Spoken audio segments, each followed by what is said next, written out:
예수님과 제자들이 가버나움으로 갔습니다. 예수님은 안식일에 곧바로 회당에 들어가셔서 거기서 가르치셨는데 사람들이 예수님의 가르치심을 듣고 깜짝 놀랐습니다. 왜냐하면 예수님의 가르침이 엄청난 영적인 권위가 있었기 때문입니다. 마침 그 회당에 더러운 귀신 들린 사람이 하나 있었습니다. 그가 예수님을 보더니 크게 소리를 질렀습니다. 나사렛 예수여, 우리가 당신과 무슨 상관이 있나이까? 우리를 멸하러 왔나이까? 나는 당신이 누구인 줄 아노니 하나님의 거룩한 자니이다. 예수님은 그가 말하는 것을 허락하지 아니하시고 그를 꾸짖어 말씀하셨습니다. 잠잠하고 그 사람에게서 나오라. 그러자 더러운 귀신이 그 사람에게 경련을 일으키더니 큰 소리를 지르고 떠나갔습니다. 그 모습을 옆에서 지켜보던 사람들이 모두 놀라서 서로 물었습니다. 이는 어찌미냐? 권위 있는 새 가르침이로다. 더러운 귀신들에게 명한즉 순종하는도다. 그래서 예수님의 소문이 온 갈릴리 지역에 두루 퍼졌습니다. 예수님과 제자들이 회당에서 나온 뒤 곧바로 시몬 베드로의 집에 들어가셨습니다. 베드로의 집에 가봤더니 베드로의 장모가 열병으로 앓아 누워 있었습니다. 사람들이 이 가정에 딱 한 사정을 예수님께 아뢰었습니다. 예수님께서 시몬의 장모에게 가까이 다가가셔서 그의 손을 붙잡고 일으키셨습니다. 그러자 순식간에 열병이 떠나가고 그 병이 깨끗이 나은 것입니다. 베드로의 장모는 너무 기뻐서 병석을 털고 일어나서 예수님에게 맛있는 것을 대접하겠다고 부엌에 들어가서 이것저것 장만하기 시작합니다. 이 소문을 듣고 마을 사람들이 온갖 병든 사람과 귀신 들린 사람들을 예수님 앞으로 데리고 왔습니다. 저녁 해가 저물자 마을 사람들이 모두 다 시몬의 집 문 앞에 모였습니다. 예수님은 그날 밤 온갖 병에 걸린 사람들을 다 고쳐주셨습니다. 그리고 많은 귀신을 내쫓아 주셨습니다. 이처럼 예수님이 가는 곳마다 귀신이 쫓겨나가고 병든 사람이 고침을 받았습니다. 예수님의 이런 놀라운 능력이 과연 어디서 온 것일까요? 그 비결이 오늘 본문에 나와 있습니다. 마가복음 1장 35절에 이렇게 기록되어 있습니다. 새벽 아직도 밝기 전에 예수께서 일어나 나가 한적한 곳으로 가사 거기서 기도하시더니. 여러분 따라해 주셔야 합니다. 한적한 곳으로 가사 거기서 기도하시더니. 예수님은 사람들이 없는 한적한 곳을 찾아가셔서 거기서 기도하셨습니다. 예수님은 낮에는 대중들을 상대로 바쁜 사역을 하시면서도 항상 조용한 곳을 찾아가셔서 아버지 하나님과 영적으로 교제하는 시간을 가지셨습니다. 여러분 이것이 영적 능력의 비결입니다. 하나님의 아들이신 예수님이 기도하셨다면 저와 여러분이 기도해야 함은 두말할 필요가 없는 것입니다. 우리가 영적으로 성장하기 위해서는 하나님과 은밀한 교제의 시간을 반드시 가져야 합니다. 바쁘게 이것저것 일을 많이 한다고 해서 일을 잘하는 것이 아닙니다. 조용한 시간에 하나님과 은밀한 대화를 나누면서 자기 자신을 되돌아보고 또 앞으로 나아갈 방향에 대해서 성령님의 인도하심을 받는 것이 중요한 것입니다. 영적 능력의 비결은 첫째도 기도요, 둘째도 기도요, 셋째도 기도입니다. 신앙생활에서 가장 중요한 것이 바로 기도입니다. 신앙생활은 다른 말로 곧 기도생활입니다. 우리 믿는 사람들은 모든 일을 기도로 시작하고 기도로 마칩니다. 마귀가 가장 두려워하는 것이 성도들이 기도하는 것입니다. 마귀는 기도만 하지 못하게 할 수 있다면 뭐든지 다 얼마든지 하게 내버려 줍니다. 교회 모인다 할지라도 마귀는 내버려 줍니다. 우리가 기도만 하지 않는다면 모이는 건 아무 의미가 없는 것입니다. 마귀는 기도실 문에 가장 강력한 군대를 배치한다고 합니다. 우리가 기도하지 않는다면 결국은 마귀가 승리하기 때문입니다. 여러분 기도가 왜 그렇게 중요합니까? 기도는 하나님과의 대화입니다. 요한일서 5장 14절로 15절에 이렇게 기록되어 있습니다. 그를 향하여 우리가 가진 바 담대함이 이것이니 그의 뜻대로 무엇을 구하면 들으심이라. 우리가 무엇이든지 구하는 바를 들으시는 줄 안즉 우리가 그에게 구한 그것을 얻은 줄을 또한 아느니라. 여러분 따라해 주셔야 합니다. 그의 뜻대로 무엇을 구하면 들으심이라. 우리가 하나님의 뜻대로 구하면 하나님께서 우리의 기도를 들으십니다.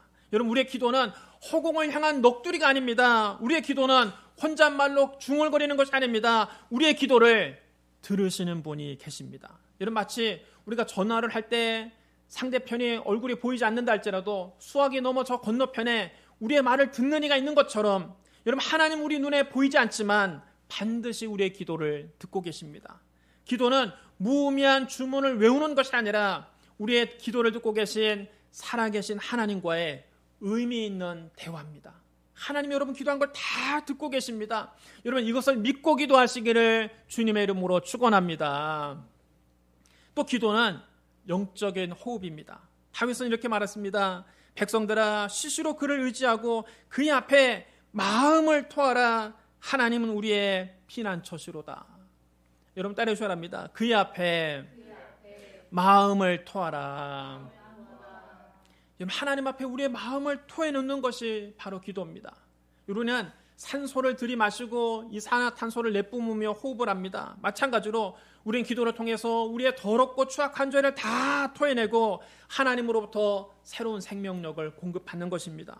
오늘 하나님 앞에 여러분의 마음을 쏟아놓으십시오. 그리고 하나님이 주시는 새 힘을 공급받으시기를 주님의 이름으로 축복합니다. 그 다음 기도는 영적인 싸움입니다. 에베소서 6장 12절에 이렇게 기록되어 있습니다. 우리의 씨름은 혈과 육을 상대하는 것이 아니요 통치자들과 권세들과 이 어둠의 세상 주관자들과 하늘에 있는 악의 영들을 상대함이라. 여러분, 따르셔야 합니다. 우리의 씨름은 하늘에 있는 악의 영들을 상대함이라. 기도는 하늘에 있는 악한 영들과의 싸움입니다. 그렇기 때문에 여러분, 기도가 힘든 것입니다. 왜 기도가 힘듭니까? 여러분, 친구를 만나서 1시간, 2시간 카페에서 수다를 떠는 거 하나도 안 힘들죠. 근데 여러분, 왜 기도를 1시간 하려면 힘이 듭니까? 왜 기도를 2시간 하면 힘이 듭니까? 우리의 기도를 방해하는 세력이 있기 때문입니다. 다니엘이 기도한 첫날 하나님 벌써 응답을 주셨습니다. 그러나 천사가 하나님의 응답을 가지고 다니엘이 오는 길에 바사국을 지배하는 악한 영이 21일 동안 천사를 막았습니다. 그때 하늘나라 군장 미가엘이 와서 도와주므로 천사가 다니엘에게 응답을 가져올 수 있었습니다. 다니엘의 기도 응답을 받기까지 그 21일 동안 다니엘은 하늘에 있는 악한 영들과 기도하면서 싸운 것입니다. 그래서 기도를 오래 하면 백가죽이 등에 달라붙을 정도로 힘이 듭니다. 여러분, 엘리야는 하나님 앞에 기도할 때 얼마나 간절히 부르짖어 간구했던지 그의 백가죽이 달라붙어서 머리가 무릎 사이에 들어갈 정도로 기도했습니다. 이 영적인 싸움에서 이겨야 하나님의 응답이 우리에게 다가오는 것입니다. 한 번 기도해서 안 되면 2번 기도하십시오. 2번 기도해도 응답이 없으면 3번 기도하십시오. 목사님, 언제까지 기도해야 됩니까? 응답을 받을 때까지 기도하십시오. 한 번, 2번 기도해보고 아유, 응답이 없나 보다, 하나님 내 기도는 안 들어주는가 보다 포기하지 말고 하나님의 응답이 올 때까지 기도하는 저와 여러분 되시기를 주님의 이름으로 축원합니다. 기도는 문제 해결의 열쇠입니다. 예수님 말씀하셨습니다. 너희가 내 안에 구하고 내 말이 너희 안에 구하면 무엇이든지 원하는 대로 구하라. 그리하면 이루리라. 여러분, 따라해 주셔야 합니다. 구하라. 그리하면 이루리라. 예수님이 우리 안에 계시고 하나님 말씀이 우리 안에 있으면 우리가 무엇이든지 원하는 대로 구하면 이루어 주시겠다고 약속하셨습니다. 우리는 기도를 통해 우리 앞에 놓여 있는 문제를 해결받고 하나님께서 예비하신 복을 누릴 수가 있습니다. 기도는 산을 옮기는 능력입니다. 여러분 앞에 태산 같은 문제가 있습니까? 여러분 힘으로 옮길 수 없는 문제가 있습니까? 하나님 앞에 기도하십시오. 기도하면 그 문제의 태산은 옮겨지고 마는 것입니다. 그러므로 우리는 예수님처럼 기도해야 됩니다. 하나님의 아들이 기도하셨다면 우리 같은 연약한 인생들이 기도해야만 더 말할 필요가 없는 것입니다. 매일매일 바쁘게 분주하게 일만 하지 말고 한적한 곳을 찾아가 기도하는 저와 여러분 되시기를 주님의 이름으로 축원합니다. 예수님께서 이른 새벽에 사람들이 없는 한적한 곳에 가서 기도하실 때 시몬을 비롯한 예수님의 제자들이 주님을 찾아왔습니다. 그들이 예수님을 찾아내자 큰 소리를 외쳤습니다. 주여, 모든 사람이 주님을 찾고 있습니다. 그때 예수님이 대답하셨습니다. 우리가 다른 가까운 마을들로 가자. 거기서도 전도하리니 내가 이를 위하여 왔노라. 여러분, 따라 주셔야 합니다. 거기서도 전도하리니 내가 이를 위하여 왔노라. 예수님이 이 세상에 오신 목적은 잃어버린 영혼을 찾아 전도하기 위함입니다. 하나님이 그 아들 이 세상에 보내신 목적은 잃어버린 영혼을 찾아 전도하라고 예수님을 보내신 겁니다. 예수님은 아버지 하나님께 받은 그 사명에 집중하셨습니다. 그래서 예수님은 갈릴리 지역을 두루 다니시며 전도하셨습니다. 주님은 한 영혼을 소중하게 생각하십니다. 그래서 한 영혼이라도 더 구원하기 위해서 온 갈릴리 지역을 두루 다니시며 사람을 찾아 전도하신 겁니다. 예수 그리스도는 어제나 오늘이나 영원토록 동일하십니다. 주님은 지금도 잃어버린 영혼을 간절히 찾고 계십니다. 여러분 한 사람 한 사람이 주님의 그 사랑으로 찾아낸 전도의 열매입니다. 여러분은 하나님께서 그 무엇과도 바꿀 수 없는 하나님께는 소중한 보물들입니다. 한 영혼의 가치는 돈으로 매길 수가 없습니다. 세상 사람들은 사람을 평가할 때 그 사람의 연봉이 얼마인가를 보고 그 사람의 능력을 평가합니다. 연봉 10억을 받는 와 대단한 사람이다. 능력 있는 사람이다 인정합니다. 연봉 1,000만 원을 받는다고 하면 에게게 별 볼 일 없는 사람이다. 소시민이다. 그렇게 평가합니다.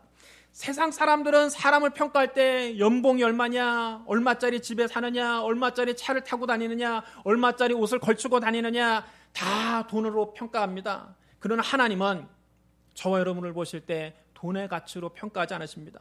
여러분 한 사람 한 사람은 하나님에게 있어서 천하보다 귀한 영혼입니다. 온 천하를 다 준다 해도 하나님 여러분 한 사람과 바꾸지 않습니다. 왜 그렇습니까? 하나님은 여러분을 구원하기 위해서 그 아들을 십자가에 내놓으셨습니다. 예수님께서 십자가에서 당신의 몸을 찢고 피를 흘려서 우리의 죄값을 대신 다 치러주시고 우리를 구원하신 겁니다. 여러분 하나님이 자기 아들의 핏값을 주고 산 여러분을 어떻게 돈으로 평가하겠습니까? 여러분 여러분의 가치는 예수님의 핏값입니다. 하나님이 여러분을 보실 때 여러분은 값으로 매길 수 없는 소중한 존재들입니다. 여러분 자기 자식을 돈으로 환산하는 부모가 어디 있겠습니까? 자식은 돈으로 환산할 수 없는 것입니다. 자식을 잃어버린 부모는 그 잃은 자식을 찾아낼 때까지 찾을 수밖에 없는 것입니다. 아주 오래전에 제가 TV 다큐멘터리에서 아들을 잃어버린 아버지가 트럭을 몰고 전국을 다니면서 잃어버린 아들을 찾는 그런 프로그램을 본 적이 있습니다. 그 아버지는 본래 대기업을 다니던 사람이었는데 아들을 찾기 위해서 그 좋은 직장도 버렸습니다. 13년째 집에도 들어가지 않고 트럭을 타고 다니면서 전국을 떠돌아다닙니다. 그 아들이 살았는지 죽었는지도 알 수가 없습니다. 찾는다고 해도 이미 13년이 흘러서 아들이 장성해서 자기 아버지를 못 알아볼지도 모릅니다. 그러나 이 아버지는 무작정 아들을 찾아 나섭니다. 혹시나 오늘은 내 아들을 찾을 수 있지 않을까? 혹시나 오늘은 내 아들을 다시 만날 수 있지 않을까? 이런 기대를 가지고 매일 아침 트럭을 타고서 전국을 누빕니다. 우리가 볼 때는 잃어버린 지 13년이 됐으면 아들을 찾는 일이 무모한 일 같지 않습니까? 소용없는 일 같지 않습니까? 그래도 이 아버지는 포기하지 않습니다. 그 다큐멘터리의 말미에 PD가 그 아버지에게 묻습니다. 힘들지 않으세요? 힘들지요. 13년이나 찾아다녔으면 이제 포기할 때도 되지 않았나요? 포기할 수 없지요. 지구 끝까지 가서라도 내 아들을 찾아야지요. 여러분, 자녀를 잃어버린 부모는 자녀를 찾는 일을 포기할 수 없습니다. 그 자녀가 어디에 있든지 끝까지 찾아가는 것입니다. 지구 끝까지라도 가서 찾아내는 것입니다. 찾아낼 때까지 그 일을 포기할 수 없는 겁니다.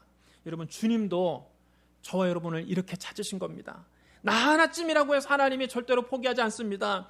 잃어버린 영혼을 찾아 온 갈릴리 지역을 두루 다니시며 전도하신 예수님은 지구 끝까지라도 가서 여러분을 찾아내시는 것입니다. 시편 139편 7절로 10절에 이렇게 기록되어 있습니다. 내가 주의 영을 떠나 어디로 가며 주의 앞에서 어디로 피하리이까? 내가 하늘에 올라갈지라도 거기 계시며 수월에 내 자리를 펼지라도 거기 계시니이다. 내가 새벽 날개를 치며 바다 끝에 가서 거주할지라도 거기서도 주의 손이 나를 인도하시며 주의 오른손이 나를 붙드시리이다. 내가 세상 끝에 가서 산다 할지라도 주님은 그곳까지 나를 찾아와서 나를 건져주신다는 것입니다. 주님은 절대로 나를 포기하지 않습니다. 하나님은 당신의 자녀를 찾아낼 때까지 찾으십니다. 그러면 여러분, 하나님이 가장 기뻐하시는 일이 뭐겠습니까? 그것은 잃어버린 영혼을 찾는 전도입니다. 예수님은 지금도 잃어버린 영혼을 애타게 찾고 계십니다.